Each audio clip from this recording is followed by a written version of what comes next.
Good morning everyone, welcome to Adelaide Writers Week. So this is day 2.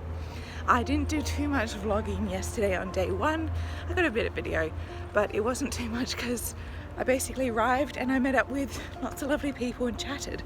So today is day 2. I'm here nice and early for sessions. I got my hat because it's summer, you have to sun smart, and it's going to be a great day. So today is also YA day as well. They do Kids Day on day 1, YA day on day 2, and it's just going to be so much fun. I'm going to be around for most of the day, and then there's a welcome party tonight. I'll see if I can get much footage of that. Probably won't be able to, but we'll see what happens. Okay, so if you're ever in wonder of where Adelaide Writers Week is, this ginormous complex, which is a bit hard to see through this very peculiar railing, is Government House. And behind Government House, this white building that you see coming up is the old army barracks. And so as you start to appear around here, in the ever beautiful Pioneer Women's Garden, you have Adelaide Writers Week, and you always have the early birds here. And you can just see that this is the east stage, which is probably one of the largest ones. Across the car park there's a new stage called Plane Tree Drive. That's where most of the kids and YA events happen now, which is absolutely great. They have their own stage. And further into those shady trees, you have West Stage. So there's 3 stages now. There's also a little kids activity area over where the coloured flags are, a book tent and a food tent. So it's getting bigger every year, and it's just going to be so much fun.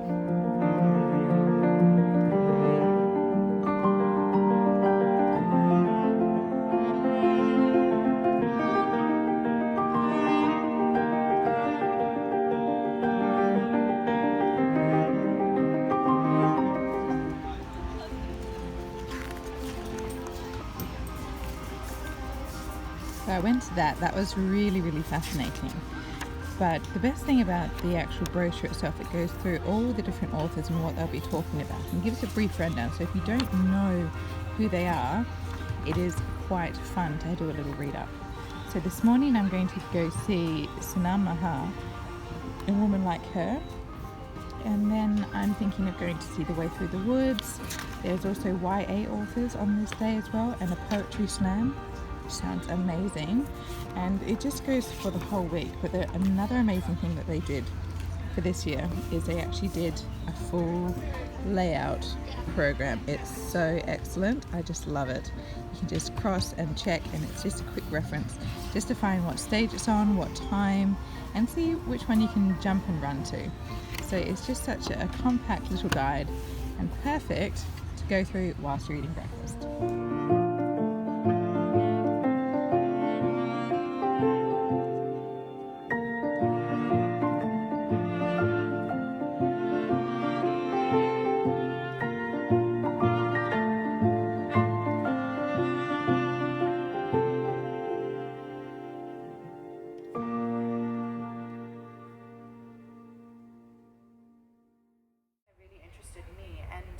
I really sort of wanted to look at, what does it mean to be famous now? What does it mean to go viral now?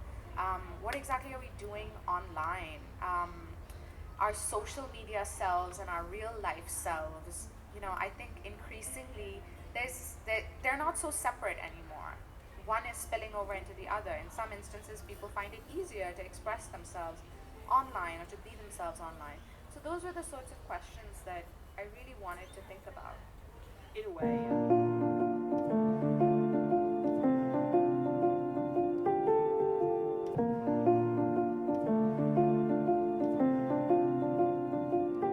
He died.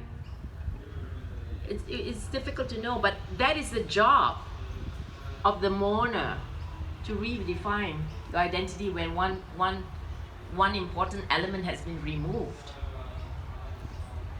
And so that is another part of the mushrooming society, because with my friends, they all knew me as Woon without Ayolt by my side. There was this huge hole by my side. I was a widow with a big W. But when I was with my mushroomers, who don't care about anything apart from mushrooms, sort of try to stand on my own feet and be myself. And a lot of people didn't even, they didn't know about him because we don't talk about that. We know they are coming. We've watched the smoke rise for 2 weeks now, knowing they will soon be at our gates, the gates you promised to finish whitewashing when you returned. All day, every day, tidy pillars billow straight up into the summer sky. No breeze dares bother them. Day by day, farm by farm, the English draw closer.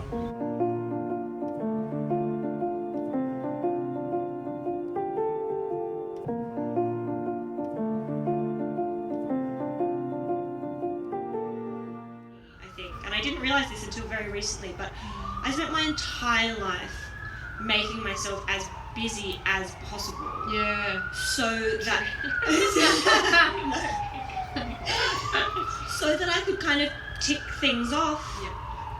And be able to prove to people that I was worth something, because I really didn't believe that I was. And if you get 20 out of 20 on an English exam at high school, that feels really good. If you really think that you're pretty rotten and toxic on the inside. And I became obsessed with that, obsessed with external markers of success. Particularly things that have numbers, like Exactly. things that are just Love that. like undeniable. Like, Yeah. Exactly. Like, you can't argue with my 100% mark. It says it here. Somebody else says it. You don't even have to trust me. Exactly. You don't even have to ask me. Yeah. And it becomes a pathology, I think. Well, it did in my case. And I became so obsessed with always trying to prove something.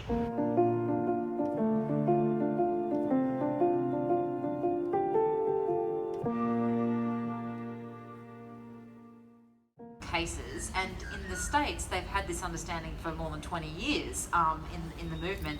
In some cases, if you fix the alcohol problem with someone, they'll stop being abusive.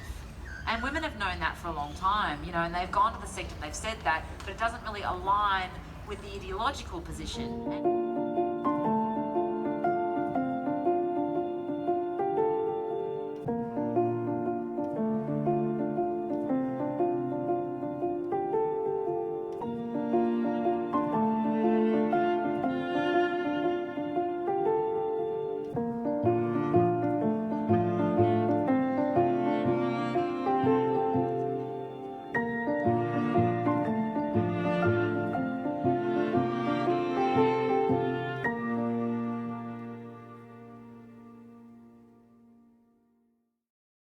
Before I believed everything they taught me, I thought when all were dead that all were gone. And so, as a young fella, I tried to find my place in this short life. I only wanted to decide for myself how I'd live it, but that was a big ask in a country that had a plan for me, already mapped in my veins since before I was born. The one thing I thought I could control was my own head. It seemed the most sensible thing to do was to learn to read well, so in a country where we weren't really allowed to be, I decided to be. To get water from the stones, you see. After I met my beautiful wife, although beauty was the least of her, strong and fearless was the most of her, well, she taught me lots of things. Big thing, best thing she taught me was to learn to write the words too. Taught me I wasn't just a second-rate man raised on white flour and Christianity. It was my wife Elsie who brought me the first dictionary.